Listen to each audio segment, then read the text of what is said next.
Breaking news చూస్తున్నాం. వరద ప్రాంతాల్లో సీఎం రేవంత్ రెడ్డి పర్యటిస్తున్నారు. బాధితులను పరామర్శిస్తూ ముంపు ప్రాంతాలను పరిశీలిస్తూ అధికారులతో సమీక్ష చేస్తూ ముందుకెళ్తున్నారు. సూర్యాపేట జిల్లా సమీక్షా సమావేశంలో సీఎం రేవంత్ రెడ్డి పాల్గొన్నారు. జిల్లాలో జరిగిన పంట ఆస్తి నష్టం వివరాలను తెలుసుకున్నారు. సాగర్ ఎడమ కాలువ తెగడం వల్ల జరిగిన పంట నష్టంపై ఆరా తీశారు. సూర్యాపేట జిల్లాలో 30 సెంటీమీటర్ల అతి భారీ వర్షం పడిందని అధికారులు తెలిపారు. నిరంతరం ప్రజలకు అందుబాటులో ఉండాలని వారికి రేవంత్ రెడ్డి సూచించారు. మంత్రులు, ప్రజాప్రతినిధులు క్షేత్రస్థాయిలో అందుబాటులో ఉంటున్నారని అన్నారు.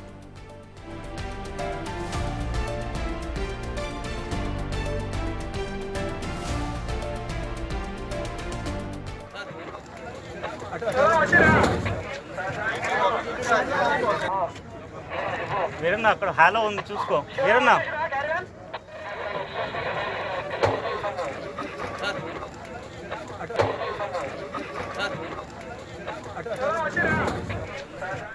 ఉమ్మడి ఖమ్మం, నల్గొండ జిల్లాల్లో పరిస్థితిపై ప్రధాని మోడీ, అమిత్ షా, రాహుల్ గాంధీకి వివరించి సాయం కోరినట్లు సీఎం స్పష్టం చేశారు. వర్షాల కారణంగా చనిపోయిన వారి కుటుంబాలకు 5 లక్షల పరిహారం అందజేయనున్నట్లు తెలిపారు. పశువులు చనిపోతే 50,000, పంట నష్టం జరిగితే ఎకరానికి 10,000 అందజేస్తామని హామీ ఇచ్చారు. ఇళ్లు కోల్పోయిన వారికి ఇందిరమ్మ ఇళ్లు కట్టిస్తామని అన్నారు. సూర్యాపేట కలెక్టర్కు తక్షణ సాయంగా 5 కోట్లు జారీ చేసినట్లు ముఖ్యమంత్రి చెప్పారు. పాఠశాల సెలవులపై కలెక్టర్లకు నిర్ణయాలు తీసుకునేలా అధికారం ఇచ్చామని అన్నారు. అక్కడ హాలో ఉంది, చూసుకో వీరన్న.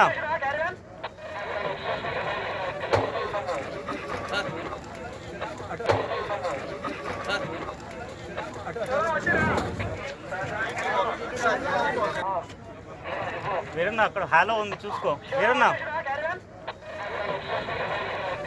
వరద బాధితులకు సాయం చేయడానికి ముందుకొచ్చిన మాజీ ఉపరాష్ట్రపతి వెంకయ్య నాయుడుకి సీఎం ధన్యవాదాలు తెలిపారు. అమెరికాలో ఉండి ఒక ఆయన ట్విట్టర్లో పెడుతున్నాడు, మరొక ఆయన ఫామ్ హౌస్లో ఉన్నాడని ఎద్దేవా చేశారు రేవంత్ రెడ్డి. వరద సమయంలో బురద రాజకీయాలొద్దని హితో పలికారు. బెయిల్ కోసం 20 మంది ఎమ్మెల్యేలతో ఢిల్లీ వెళతారు, కానీ వరద బాధితులను పరామర్శించరని విమర్శలు గుప్పించారు. మంత్రులంతా క్షేత్రస్థాయిలో పర్యటిస్తున్నారని, వరదల సమయంలో కేంద్రం వైపు చూడకుండా రాష్ట్ర ప్రభుత్వం ఎస్డీఆర్ఎఫ్ను ప్రారంభించుకుంటున్నామని తెలిపారు.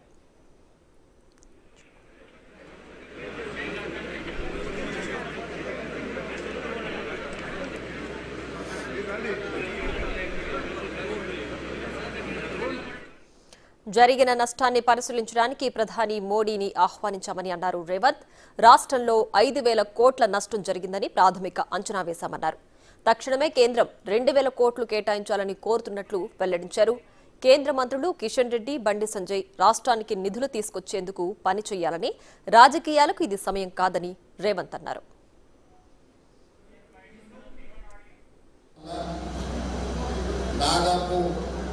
అధికారుల నివేదికల ప్రకారం హుజూర్ నగర్, కోదాడ, కుంటతుర్తి, సూర్యాపేట జిల్లాలో 30 సెంటీమీటర్లకు పైగా వర్షాలు కురవడం, దీనివల్ల పెద్ద ఎత్తున పంట నష్టం, ఆస్తుల నష్టం, కొంత ప్రాణ నష్టం జరిగిన సందర్భంలో రాష్ట్ర ప్రభుత్వం వైపు నుంచి ప్రజల్ని సంపూర్ణంగా ఆదుకోవాలి, ప్రజలకు ఒక విశ్వాసం కల్పించాలన్న ఆలోచనతోటి ఈరోజు నేను పర్యటన చేపట్టి సూర్యాపేట జిల్లా కోదాడ శాసనసభ నియోజకవర్గానికి పర్యటనకు రావడం జరిగింది.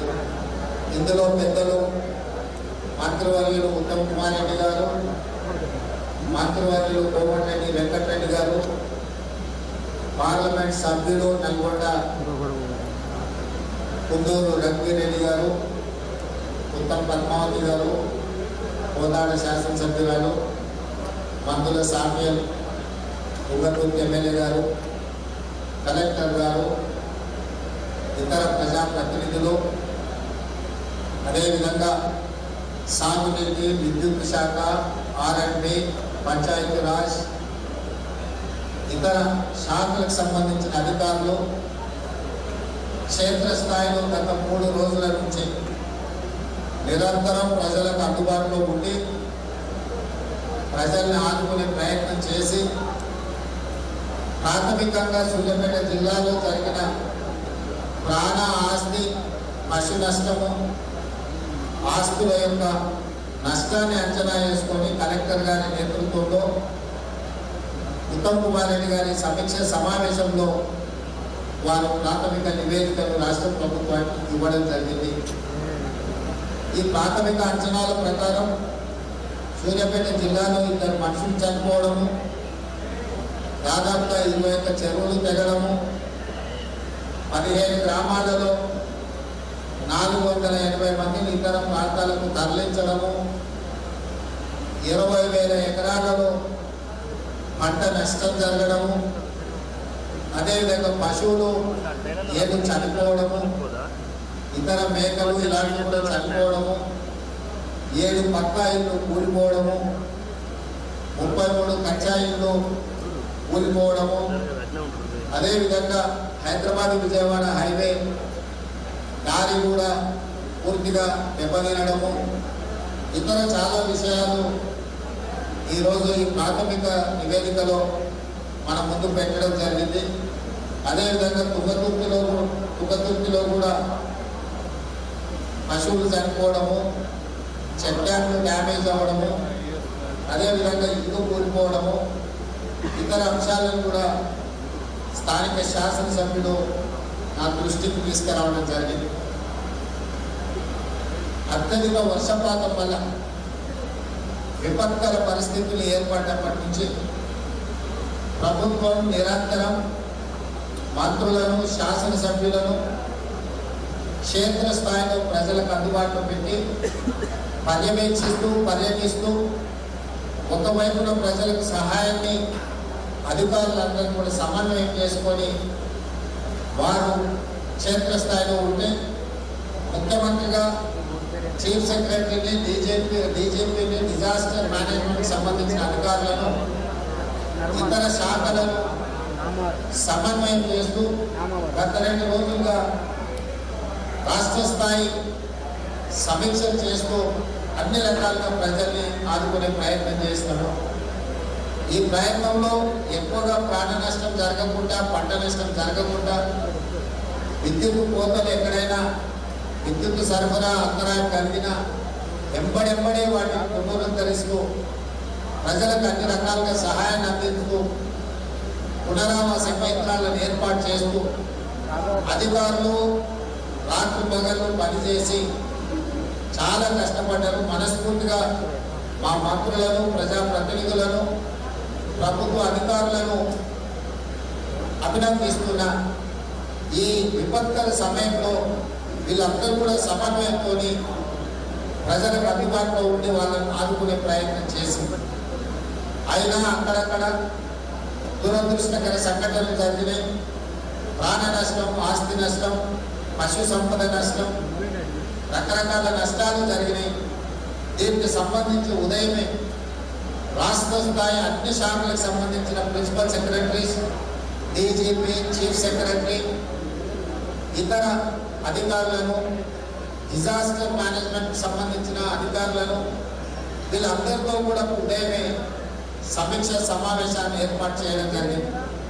నిన్న సాయంత్రం ఇక్కడ ఉన్న ఖమ్మం జిల్లాలో, నల్గొండ జిల్లాలో, ముఖ్యంగా సూర్యాపేట జిల్లాలో ఉన్న పరిస్థితులను దృష్టిలో పెట్టుకొని ప్రధానమంత్రి నరేంద్ర మోడీ గారితో, హోంశాఖ మంత్రి అమిత్ షా గారితో కూడా చర్చ చేసి మనకున్న పరిస్థితులను వివరించి, అదేవిధంగా రాహుల్ గాంధీ గారికి కూడా ప్రధాన ప్రతిపక్ష నాయకుడికి మన రాష్ట్రంలో ఉన్న పరిస్థితులను వివరించి ఎప్పటికప్పుడు మన రాష్ట్రానికి సహాయంగా ఉండాల్సిందిగా వాళ్ళని అడగడం జరిగింది.